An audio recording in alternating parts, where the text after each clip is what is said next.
The morning started like any other Saturday, coffee brewing, sunlight streaming through my apartment windows, my phone buzzing with notifications I'd check later. I was scrolling through emails when Mom's name flashed across the screen. I should have known something was wrong when she called instead of texting. "Michelle, we need to talk about Aubrey's wedding." Her voice had that careful, measured tone she used when delivering bad news wrapped in false concern. My stomach tightened. My younger sister's wedding was 2 months away, and I'd already bought my dress, booked time off work, even helped plan parts of the bachelorette party despite Aubrey's lukewarm responses to my suggestions. "What about it?" I asked, setting down my coffee mug. There was a pause, the kind that stretches just long enough to make your heart race. "Aubrey has decided. Well, she feels it would be best if you didn't attend." The words hit me like ice water. I actually laughed, thinking it was some twisted joke. "Mom, that's not funny." "I'm not joking, Michelle. She's very upset about the situation with Jonathan." Jonathan, her fiancé, the man I'd met exactly 3 times, once at their engagement party, once at a family dinner, and once when I'd run into them at a coffee shop near my office. Each interaction had been polite, brief, nothing more than small talk about work and wedding planning. "What situation?" My voice came out sharper than intended. "What are you talking about?" Mom sighed, and I could picture her rubbing her temples the way she always did when forced to mediate between her daughters. "Aubrey feels you've been inappropriate with Jonathan. She says you've been flirting with him, trying to get his attention." The accusation was so absurd I couldn't form words for several seconds. When I finally spoke, my voice shook with disbelief. "Are you serious right now? I barely know the man." She mentioned the coffee shop incident, when I ran into them and chatted for 5 minutes about the weather and his new job, and at the engagement party, she said you monopolized his time. I remembered that night clearly. Jonathan had approached me while Aubrey was taking photos with her sorority sisters.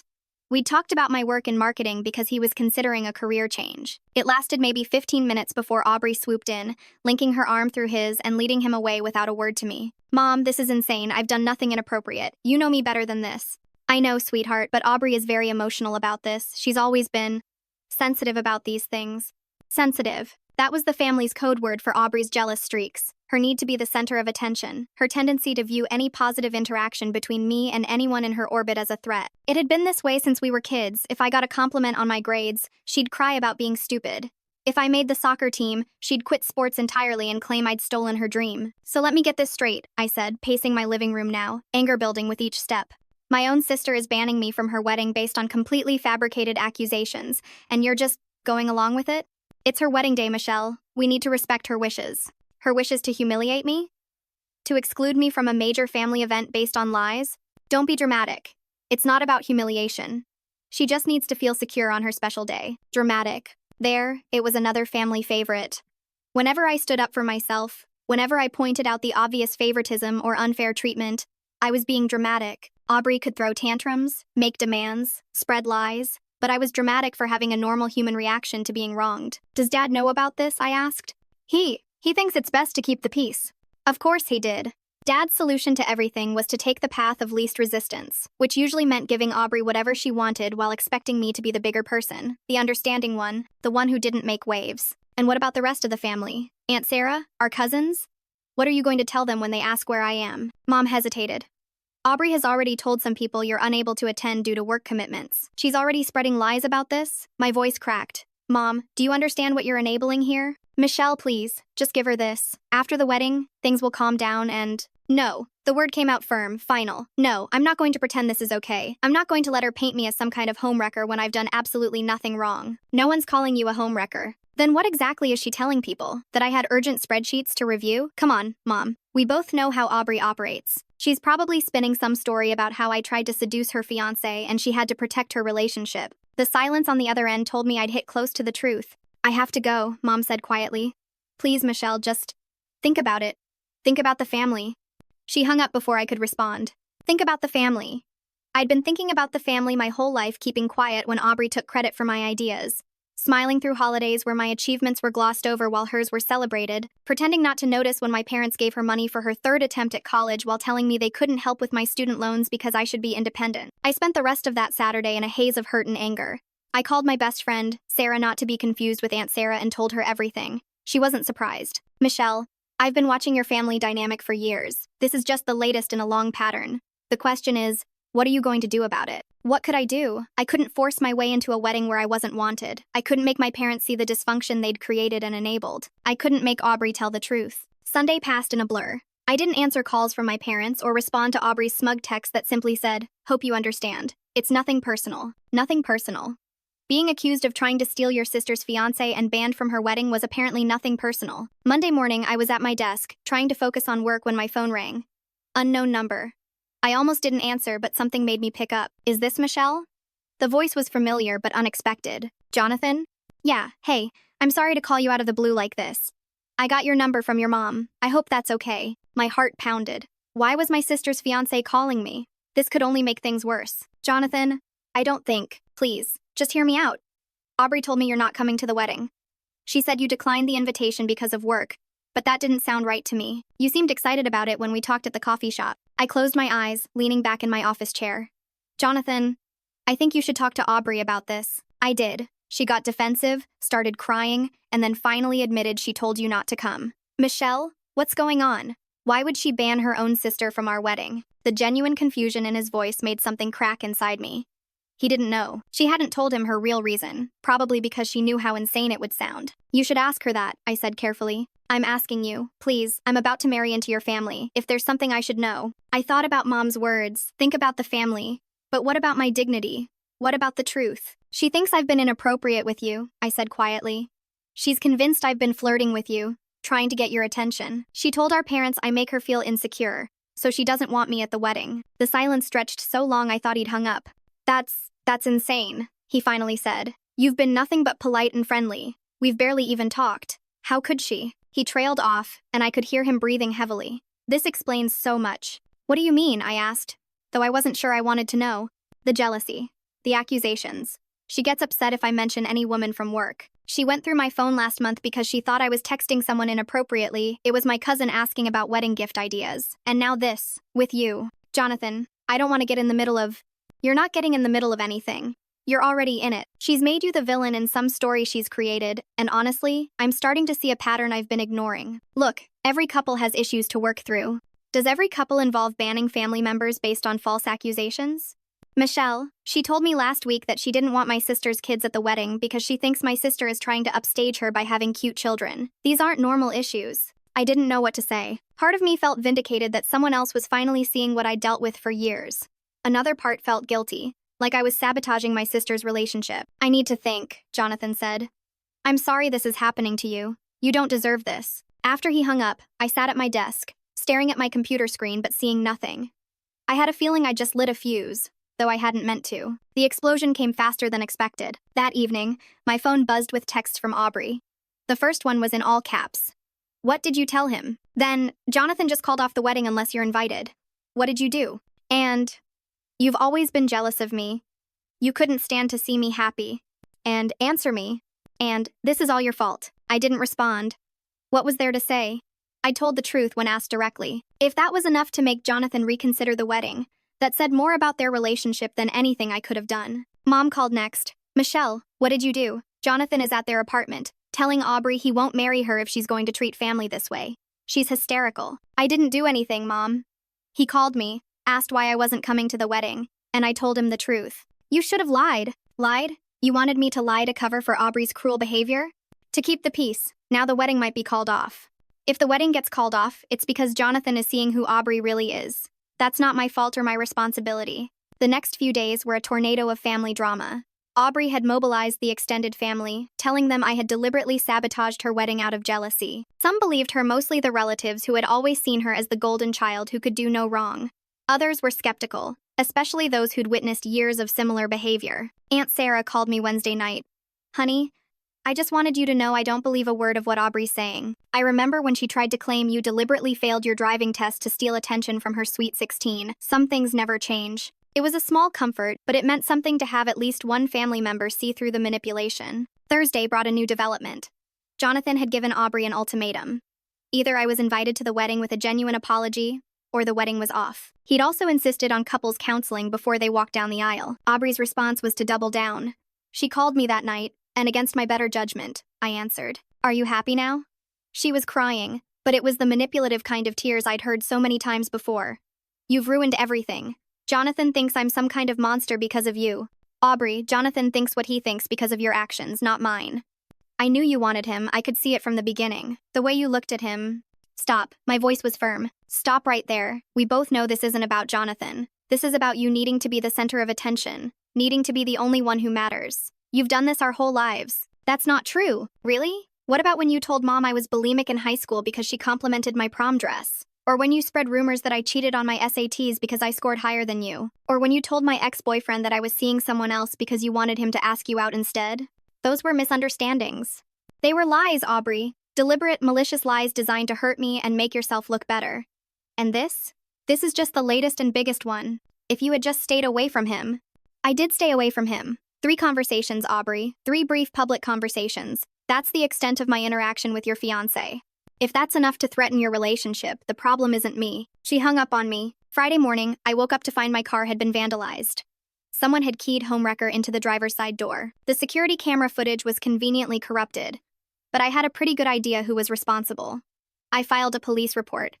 More for documentation than any hope of resolution. The vandalism was a turning point for me. I'd endured years of Aubrey's behavior, always taking the high road, always being the bigger person. But property damage? That was a line crossed. I called Jonathan that afternoon. I wanted you to know that someone vandalized my car last night. Keyed homewrecker into it.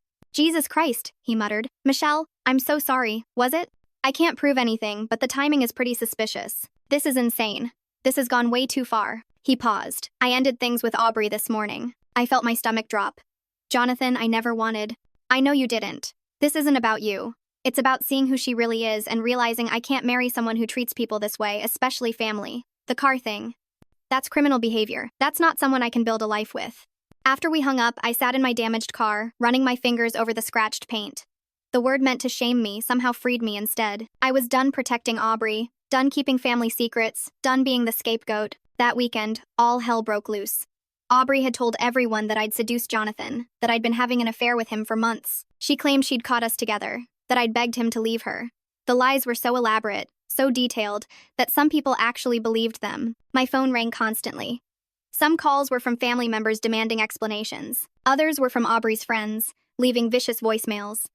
I stopped answering altogether and started documenting everything. Mom showed up at my apartment Sunday evening, looking haggard. Michelle, please, just apologize to Aubrey. Tell her you're sorry, that you'll stay away from Jonathan. We can fix this. Apologize for what, Mom? For existing? For being falsely accused? For having my property vandalized? She's hurting. She's lying, and you know it. Deep down, you know everything she's saying is a lie. But it's easier to pressure me to give in than to confront her. Mom's face crumpled. The wedding is in 6 weeks. The deposits are non-refundable. The invitations have been sent. Everyone knows. Everyone knows because Aubrey told them. She created this situation. She destroyed her own relationship. I'm done being blamed for her choices. You're going to tear this family apart. No, Mom. Aubrey tore this family apart the moment she decided to ban me from her wedding based on lies. You tore it apart by enabling her. I'm just refusing to play along anymore. The next few weeks were some of the hardest of my life. The harassment escalated. Aubrey's friends created fake social media accounts to send me messages calling me every name imaginable. Someone signed me up for hundreds of spam email lists. I received dozens of magazine subscriptions I hadn't ordered. Pizza deliveries showed up at my apartment at all hours. I documented everything and filed a harassment report with the police. They said without proof it was Aubrey or someone she'd directed, there wasn't much they could do. Then came the social media campaign. Aubrey posted a long, tearful video on Instagram about how her own sister had betrayed her, how I'd stolen the love of her life, how she was heartbroken and destroyed. She was an excellent actress, I had to give her that. The comments were brutal. People who didn't even know me were calling for my head. I didn't respond publicly. Instead, I met with a lawyer. You have grounds for a defamation suit, she told me after reviewing everything, and possibly harassment charges. The car vandalism, the false allegations, the coordinated campaign against you, this is serious. I just want it to stop, I said. Then we send a cease and desist letter. If that doesn't work, we file for a restraining order. The cease and desist letter was sent the following Monday. Aubrey's response was to show up at my workplace Tuesday afternoon, causing a scene in the lobby, screaming that I'd ruined her life and now I was trying to silence her. Security had to escort her out. My boss, thankfully, was understanding when I explained the situation. That was the final straw. We filed for an emergency restraining order. The court hearing was scheduled for 2 weeks later. In the meantime, the family chose sides. Dad called to tell me I was no longer welcome at family gatherings until I fixed this mess. My grandparents were told I was having a mental breakdown. Cousins I'd grown up with blocked me on social media. But not everyone turned against me. Aunt Sarah remained supportive. A few cousins reached out privately to say they didn't believe Aubrey's version. And surprisingly, Jonathan's sister contacted me. I wanted you to know that Jonathan told us everything, she said. We believe you. Aubrey showed her true colors to our family too, and we're horrified by what she's putting you through. The court hearing arrived on a gray Thursday morning.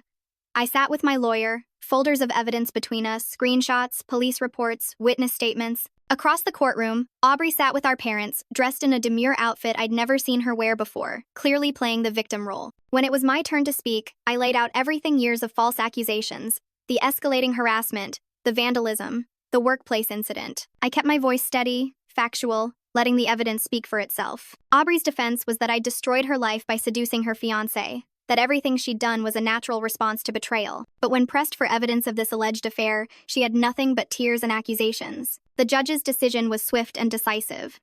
The restraining order was granted. Aubrey was ordered to cease all contact with me, direct or indirect, to stay at least 500 feet away from my home and workplace, and to stop spreading false statements about me. Aubrey burst into tears, real ones this time. Mom looked at me with such disappointment, as if I was the one who'd forced this situation. Dad wouldn't even make eye contact. As we left the courthouse, my lawyer squeezed my shoulder. You did the right thing. Sometimes protecting yourself means letting go of toxic people, even family. That night, I sat in my apartment, feeling simultaneously victorious and utterly alone. I'd won legally, but at what cost? My family was effectively gone. Sarah, my friend, not my aunt, came over with wine and Thai food.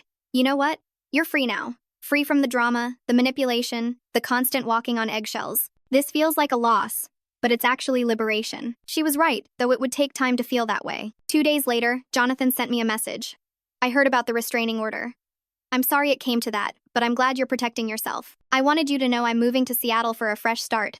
I hope you find peace too. I wished him well and meant it. He'd been collateral damage in Aubrey's war against me, but at least he'd escaped before legally binding himself to her chaos. The would-have-been wedding day came and went. I heard through the grapevine that Aubrey had tried to salvage it as a celebration of resilience party, but hardly anyone showed up. The narrative had shifted as more people learned the truth, especially after the restraining order became public record. 6 months passed. Without the constant family drama, my life improved dramatically. I got a promotion at work, started dating someone who actually treated me with respect, and found peace I hadn't known was possible. Then Mom called. I almost didn't answer, but curiosity won.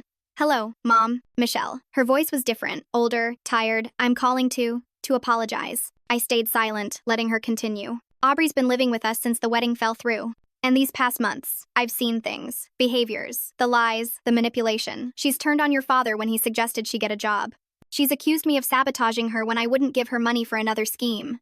We're walking on eggshells in our own home. I'm sorry you're dealing with that, I said, and I meant it, even if part of me thought they'd made their bed. We were wrong, Michelle. I was wrong. I enabled her for so long, always making excuses, always expecting you to be the mature one. I see now what that did to both of you. It turned her into a monster and pushed you away. What do you want me to say, Mom? Nothing. I don't expect forgiveness. I just wanted you to know that I see it now. What you dealt with all those years. What we put you through by always taking her side. I appreciate you saying that. Your father. He's too proud to call, but he feels the same. We miss you, Michelle. We miss who our family could have been if we'd done better. After the call, I sat with my emotions. There was vindication, yes, but also sadness for the relationship we'd never have, the family dynamics that were broken beyond repair. A month later, I heard Aubrey had been arrested for credit card fraud. She'd been using our parents' cards without permission, racking up thousands in debt. They'd finally had enough and pressed charges. She got probation and mandated therapy, which she violated within weeks by contacting me through a fake social media account to blame me for her problems. I reported the violation, and she spent 30 days in jail. The family was in shambles. Relatives who'd taken Aubrey's side were embarrassed.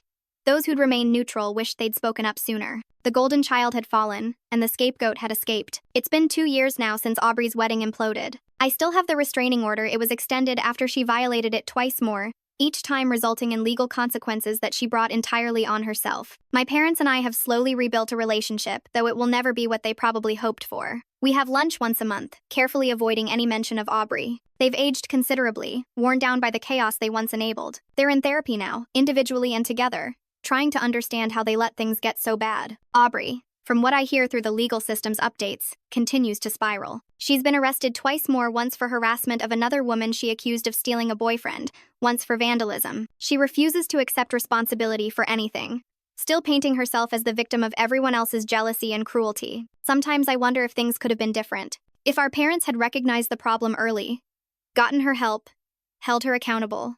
If they hadn't always positioned me as the responsible one, the one who had to give in, the one who had to keep the peace. But wondering doesn't change anything. Jonathan reached out last year to tell me he was engaged to someone he met in Seattle. He thanked me for inadvertently saving him from what would have been a disastrous marriage. We're not friends, too much water under that bridge, but I was genuinely happy for him. As for me, I'm thriving. My career has taken off without the constant emotional drain of family drama. I'm in a healthy relationship with someone who's never met Aubrey and never will. I have a chosen family of friends who support me without conditions or manipulation. The scar on my car door from the vandalism, I never got it fully fixed. I had the word buffed out, but if you look closely, you can still see the marks. I keep it as a reminder of what I survived and what I'll never tolerate again. People sometimes ask if I regret how things ended with my family. The honest answer is no. I regret that it was necessary, but I don't regret choosing my own well-being over maintaining a toxic dynamic. I don't regret refusing to be the eternal scapegoat. I don't regret telling the truth when asked directly. The best revenge, they say, is living well. But this isn't about revenge. It's about freedom. It's about breaking cycles. It's about recognizing that family isn't a license to abuse, and blood doesn't obligate you to accept mistreatment. My phone still has all their numbers blocked. The restraining order is permanent now, after the multiple violations. And sometimes, on quiet nights, I think about the sister I might have had if things were different, not the Aubrey who existed, but the one who could have been if jealousy and enabling hadn't twisted her into something cruel. But mostly, I don't think about it at all. I'm too busy living the life I built after escaping the one they tried to trap me in. And that life? It's beautiful, peaceful, and entirely mine. Some stories don't have happy endings where everyone reconciles and learns their lessons. Sometimes the happy ending is simply getting out, staying out, and building something better from the ashes of what you had to leave behind. That's my story. Not a tale of triumph over a villain, but a quiet victory of choosing myself when everyone else demanded I choose them. And if you're reading this, trapped in your own toxic family dynamic, wondering if you're crazy for wanting out, you're not.